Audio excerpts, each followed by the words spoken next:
Troy Miller with Bluebird CFW is here. I love when you come in. We get so excited about basements, which you know, it's kind of hard to get excited about basements, but you're so good at explaining what's happening with water in the basement and trying to keep water out of our basement and why it's so important for our foundation. Remind people what CFW stands for. Crawl Space Waterproofing Foundation. I said you need to be a teacher because you just explained it so well. You brought sump pumps in.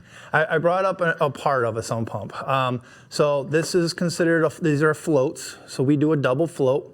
That's the nice part about it is if one fails, there's a secondary float system. But also this runs to our control modular.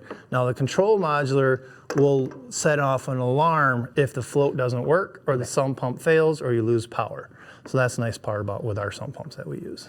And it's so important to keep the water out of the basement because it's one of those things we don't think about until there's a problem, right? Yep. But we need to be proactive. And what are some ways to kind of test the sump pump and make sure it's working properly? That's the hard part because it's a mechanical device. The best thing you can do if you haven't heard it running, or especially now with the thaw, is you should go over there, take some cups of water, a bucket of water, get it running. Now, like I said, there's a float. So every company has a different design float system. So you want to see that little ball. You want to see that ball. If that ball's sitting up in the water going, hey, help me, I'm not working, that's your warning that, hey, you know, we may have to replace this sump.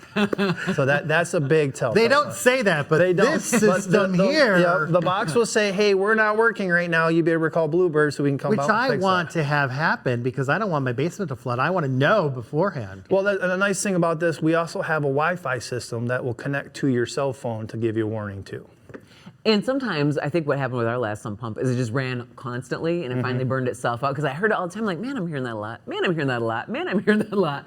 And then I was like, I don't hear that anymore. And we were getting a lot of rain. So yep, and that's why also it's nice to have a staging. So two sumps sometimes. Yeah. So you stage them. Again, with our system, we can adjust it so the pumps can stay at the same height, but we just adjust the floats so that if one dies and you're like, wow, I haven't heard my sump pump lately, and you go look and you see the water's above that pump, but the other pump's still working. So it's nice to build, it's a safety method basically. Well, if I'm home right now and I don't have that necessarily, is there anything I should look for or go down and see? Go down and check that water level. So your drain tiles that run into your sump should be gushing water. If they're doing that, then you just need to see if that float or that ball switch is going up and down. And that would be the important part to be looking at.